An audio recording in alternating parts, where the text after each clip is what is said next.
sebuah perjalanan.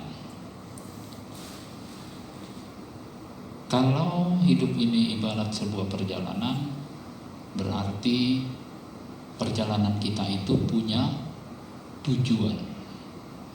Nggak mungkin kita keluar rumah terus nggak punya tujuan. Mau kemana? Ibu bapak dan saudara-saudari sedama tadi keluar rumah pasti punya tujuan, mau ke Dhamacakka. Jadi kalau kita punya tujuan, oh saya pengen hidup saya ini menjadi bahagia, ya caranya harus banyak berbuat baik. Kita harus punya bekal. Kan kalau kita mau melakukan satu perjalanan, itu biasanya kita sudah mempersiapkan bekal. Bekal untuk perjalanan kita. Ibu bapak dan saudara-saudari sedama ingin pergi ke Bandung, ingin pergi ke Surabaya, harus punya bekal. Tidak punya bekal, nggak akan sampai. Nah begitu juga dengan kehidupan kita sebagai umat beragama. Kalau punya tujuan, ya harus punya bekal. Supaya bisa meraih tujuan itu, supaya bisa sampai ke tujuan itu.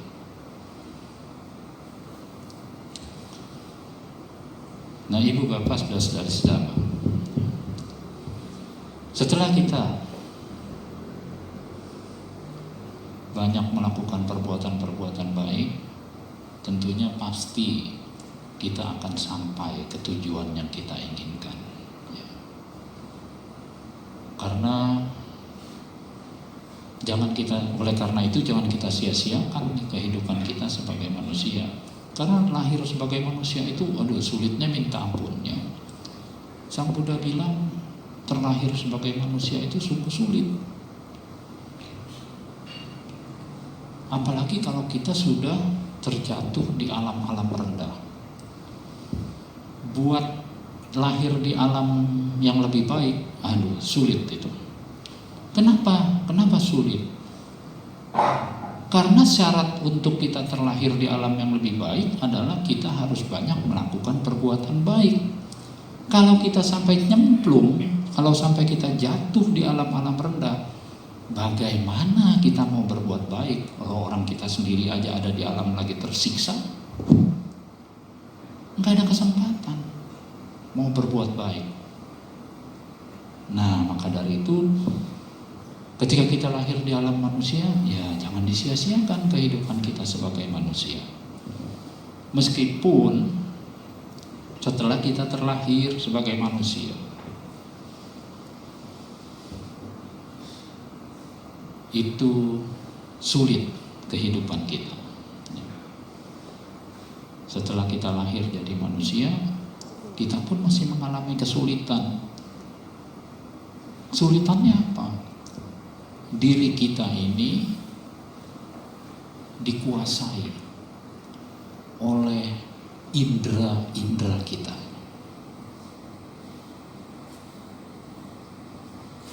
Ada berapa tuh? Ada 6 indera kita. Satu aja kita udah sulit mengendalikannya, apalagi sampai 6. Bahkan bisa dibilang diri kita ini dikendalikan oleh 6 ekor kuda liar. Bayangin, satu aja sudah sulit. Indra mata. Mata kita ini selalu pengen lihatnya kan yang bagus-bagus, yang indah-indah. Ya, begitu juga dengan indera-indera yang lain, telinga, hidung, lidah, dan lain sebagainya. Satu aja dah inderanya, salah satu indera mata. Pengen ngelihatnya hal-hal yang indah-indah, yang bagus-bagus, yang cantik-cantik. Ketika ibu bapak dan saudara-saudari sedama pergi ke satu tempat, piknik, jalan-jalan, tur, tempatnya bagus. Atau nggak usah pergi piknik jalan-jalan, foto.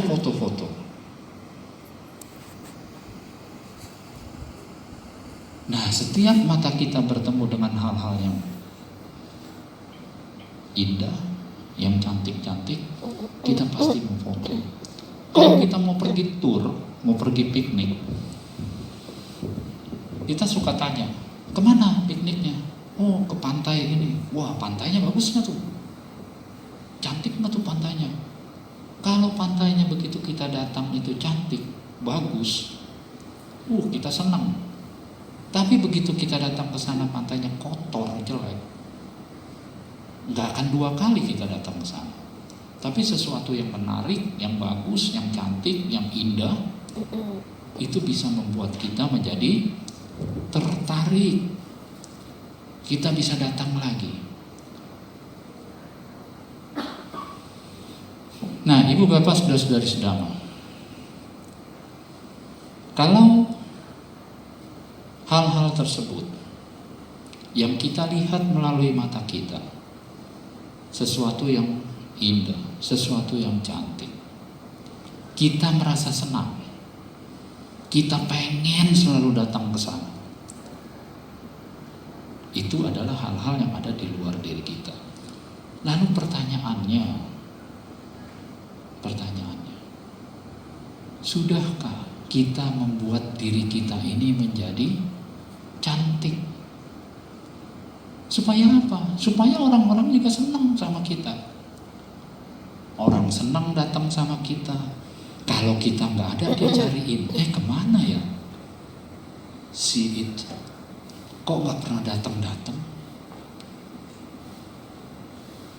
Nah, sudahkah kita membuat diri kita ini menjadi cantik? Supaya orang senang sama kita, maunya ketemu sama kita. Seperti kalau kita tadi datang ke satu tempat, tempatnya cantik, tempatnya indah, bagus, senang kita. Nah, sekarang pertanyaannya dibalik, sudah belum kita membuat diri kita menjadi cantik supaya orang-orang juga senang kepada kita? Ibu Bapak saudara-saudari sedama, ada beberapa hal yang bisa membuat diri kita menjadi terlihat cantik. Yang pertama tentunya dari cara kita berpenampilan. Penampilannya harus rapi, sopan. Kalau pakai baju juga baju yang sopan, rapi. Apakah harus mahal? Enggak perlu. Enggak perlu mahal. Yang penting rapi dan sopan. Begitu juga kalau datang ke wihara. Ada standar-standarnya tuh. Bagaimana cara berbusana yang baik kalau datang ke wihara. Nah, hal-hal seperti itulah yang akan membuat kita menjadi menarik. Orang pun akan senang sama kita. Coba kalau kita pakai bajunya acak-acakan, enggak karuan, orang juga enggak senang sama kita. Apalagi pakai bajunya yang apa namanya itu, anak zaman sekarang celana suka pada sobek-sobek begitu ya. Nah, itu juga kan kelihatannya enggak menarik gitu. Ada lagi yang pakai perhiasan, ya, pakai perhiasan. Saya pernah nemuin di satu cetia. Kalau kita pakai perhiasan itu kan sewajarnya kita taruh di mana perhiasan itu. Kalau anting ya taruhlah di sini di telinga gitu kan. Tapi ini ada yang pasang anting ditindik di ini, di hidung. Wah, kita kan ngelihatnya jadi ngeri ya. Nah, penampilan-penampilan seperti itulah yang membuat seseorang jadi kurang menarik. Ya mungkin menurut dia dengan aksesoris seperti itu dia menjadi lebih pede gitu ya. Tapi kita kan yang melihat jadi ngeri gitu. Nah, jadi berpenampilan, berpakaianlah sewajarnya, ya.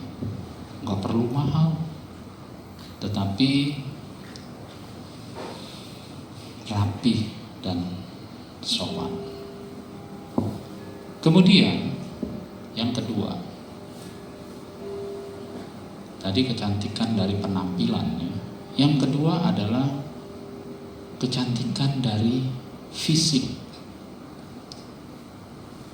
Ini berhubungan dengan buah daripada karma lampau. Lahir dengan kondisi fisik yang cantik, lahir dengan kondisi fisik yang ganteng, tampan.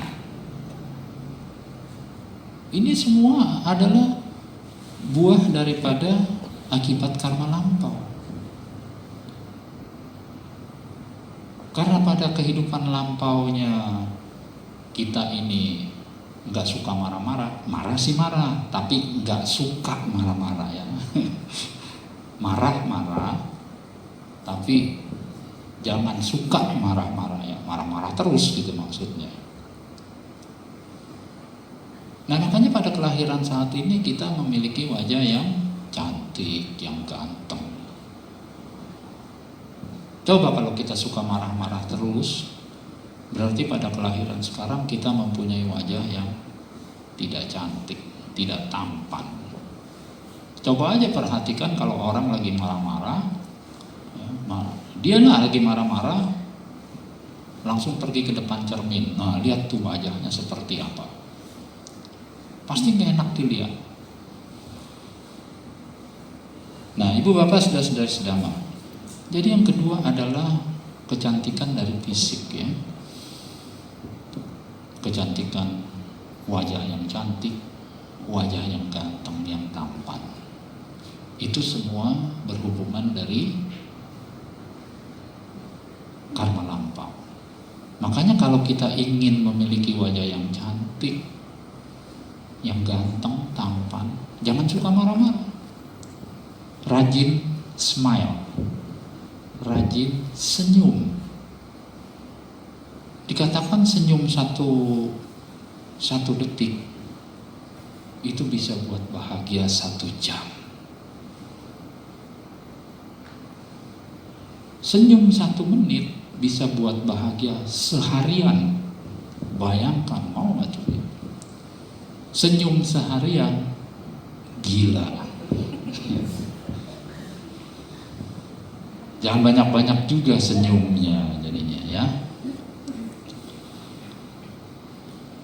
Nah, ibu bapak, saudara-saudari sedama, setelah kita memiliki wajah yang cantik, wajah yang tampan, tentu saja kita tidak perlu melekat kepada fisik kita.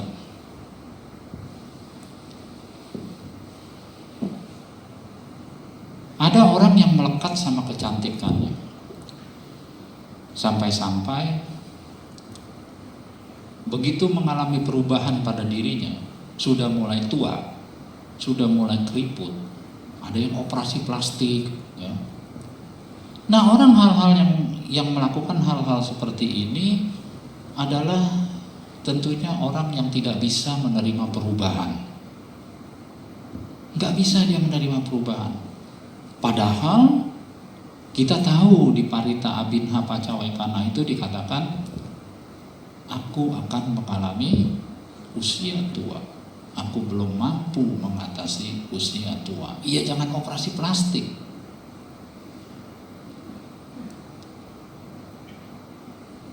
Nah, kalau kita sampai melakukan itu, berarti perenungan kerap kali kita itu belum belum 100%. Jangan melekat.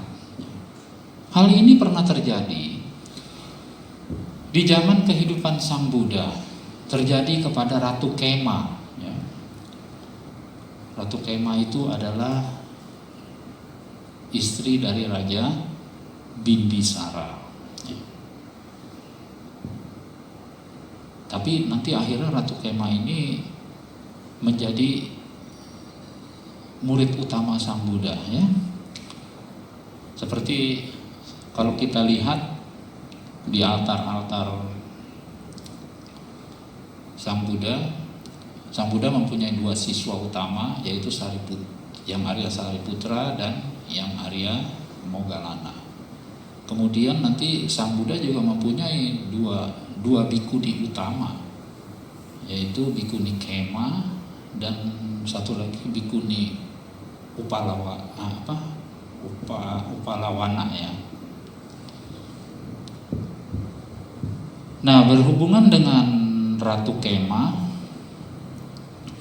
yang sangat melekat kepada kecantikannya, dia ini sangat-sangat melekat pada kecantikan, sehingga ketika Raja Bimbisara meminta kepada Ratu Kema untuk datang menemui Sang Buddha di Weluwana Arama, sana kamu datang temui Sang Buddha, dengarkan khotbah beliau. Tetapi Ratu Kema tidak pernah mau. Ratu Kema bilang, enggak, saya enggak mau datang ke wihara menemui Sang Buddha, mendengarkan khotbah Sang Buddha. Karena Sang Buddha itu anti kecantikan. Tapi Raja Bimbisara tidak kehabisan akal. Bagaimana caranya supaya Ratu Kema ini bisa datang ke wihara, mendengar khotbah Sang Buddha? Akhirnya Raja Bimbisara meminta kepada orang-orang dalam istana untuk membuat satu nyanyian puji-pujian, atau ya mungkin bisa juga pantunan atau apalah, yang menggambarkan tentang keindahan daripada wihara Weluwana Rama itu, ya. Akhirnya lama-kelamaan si Ratu Kema ini penasaran juga, ada apa sih sebenarnya di wihara Weluwana Arama ini? Apakah benar? Akhirnya dia datang ke wihara Weluwana Arama. Pada saat itu Sang Buddha sedang memberikan khotbah. Sang Buddha melihat Ratu Kema itu datang ke wihara. Dengan kesaktiannya seorang Sang Buddha, dengan kesaktian seorang sama Sang Buddha, Sang Buddha menciptakan seorang wanita, seorang gadis yang cantik ada di samping beliau, sedang mengipasi Sang Buddha. Ratu Kema melihat itu. Ternyata Sang Buddha tidak anti pada kecantikan. Ada gadis yang berdiri di samping Sang Buddha sedang mengipasi beliau. Dan hebatnya lagi, gadis yang sedang mengipasi Sang Buddha ini hanya bisa dilihat oleh Ratu Kema. Semua yang hadir nggak bisa lihat, cuma Ratu Kema yang bisa lihat. Itu dengan kekuatan seorang Buddha. Akhirnya Ratu Kema melihat gadis itu begitu cantik, bahkan kecantikannya itu melebihi kecantikan dirinya. Dia merasa minder. Ternyata gadis itu lebih cantik ya dari saya. Saya ini gak ada apa-apanya loh.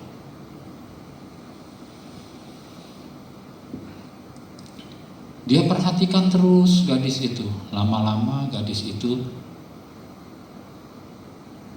berubah. Dari yang tadinya gadis usianya belasan tahun, berubah menjadi 30 tahun, 50 tahun, 70 tahun, akhirnya sudah menjadi nenek-nenek jompo, keriput, tiba-tiba mati. Dari situlah Ratu Kema mulai menyadari kekeliruannya, bahwa dia selama ini selalu melekat kepada kecantikannya. Nah, setelah melihat hal-hal tersebut, akhirnya dia menjadi sadar. Dia tidak melekat kepada kecantikannya, malahan dia menjadi siswa utama Sang Buddha. Nah, ibu bapak, saudara-saudari sedama, oleh karena itulah kita pun harus berlaku demikian. Kalau kita sudah memiliki wajah yang cantik, yang tampan, tidak perlu kita melekat kepada kecantikan dan ketampanan kita. Tapi tetap kita harus merawat, ya. Kalau kita nggak merawat, ya bagaimana juga kalau kita sakit dan lain sebagainya. Intinya jangan melekat. Yang ketiga, ibu bapak, saudara-saudari sedama, kecantikan dari perilaku.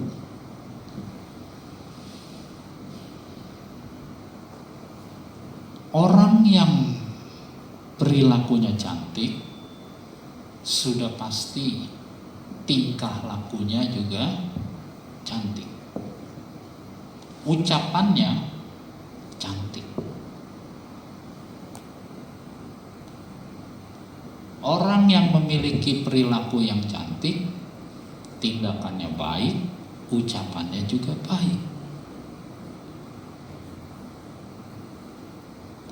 Orang yang memiliki perilaku yang cantik, sudah pasti silanya pasti cantik. Karena sila itu kan terdiri dari tingkah laku dan ucapan.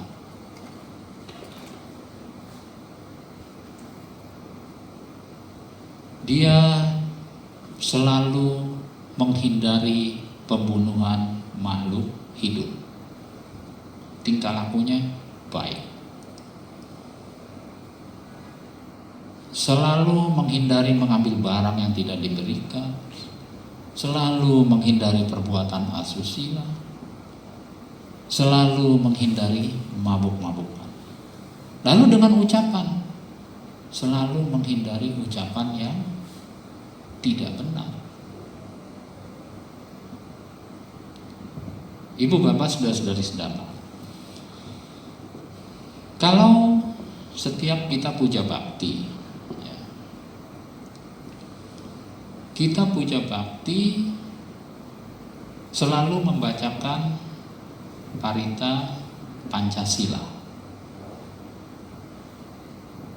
Nah, Parita Pancasila yang kita bacakan itu adalah latihan kemoralan untuk pengendalian diri. Pancasila Buddhis yang kita bacakan itu adalah sila yang pasif, tidak aktif, karena hanya bersifat pengendalian diri.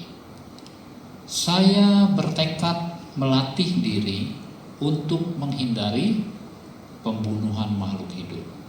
Saya bertekad melatih diri untuk menghindari.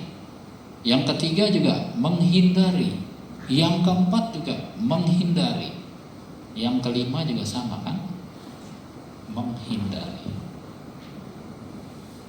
Nah, ini adalah sila yang tidak aktif. Nah, kita harus bikin sila ini menjadi sila yang aktif. Tambahkan. Kalau dalam bahasa Pali itu warita sila, sila yang tidak aktif. Kita bikin jadi carita sila, sila yang aktif. Saya bertekad melatih diri untuk menghindari pembunuhan makhluk hidup. Dan saya juga melakukan penyelamatan makhluk hidup.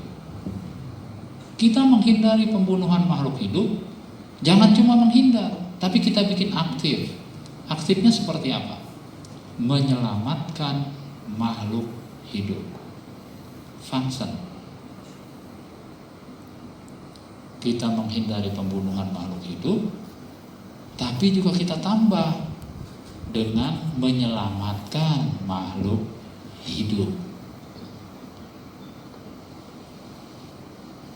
Saya bertekad melatih diri menghindari pengambilan barang yang tidak diberikan.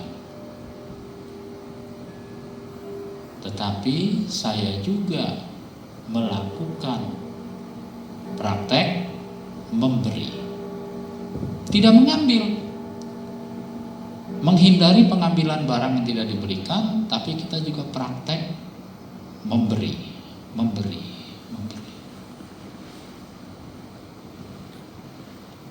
Aktif jadinya silanya.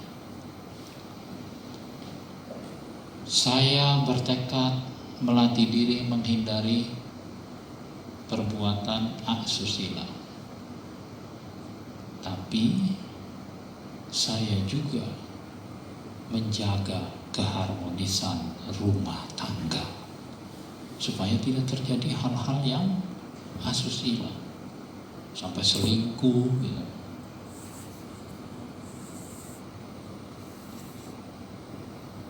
Jadi tidak ada alasan ketika pasangan suami istri berselingkuh. Habis dia udah cerewet sih. Habis dia sudah temperamen. Tidak ada alasan. Harus tetap setia kepada pasangan. Kenapa? Karena pasangan kita itu adalah pilihan kita, bukan pilihan papa, bukan pilihan mama, tapi pilihan kita. Nah, jadi sila yang ketiga itu saya bertekad melatih diri untuk menghindari perbuatan asusila, tetapi saya juga menjaga keharmonisan rumah tangga. Yang keempat, saya bertekad melatih diri untuk menghindari ucapan yang tidak benar. Tetapi saya juga selalu mengucapkan hal-hal yang baik, yang benar. Kemudian saya bertekad melatih diri untuk menghindari mabuk-mabukan. Ya, makan makanan yang bergizi. Sambil melatih kesadaran. Karena kalau orang yang kesadarannya kurang, ya kalau lagi kondisi mabuk, kesadarannya kurang. Orang yang sering mabuk lah, sering mabuk pasti kesadarannya nanti kurang. Kalau kesadarannya kurang, itu gampang ditipu sama orang loh. Gampang banget. Terima SMS yang kejutan dapat hadiah, wah udah langsung tergiur tuh. Makanya kita harus melatih kesadaran dengan cara melatih meditasi. Nah, ibu bapak saudara-saudari sedama, jadi orang yang memiliki perilaku yang cantik adalah orang yang cantik tingkah lakunya dan cantik juga ucapannya.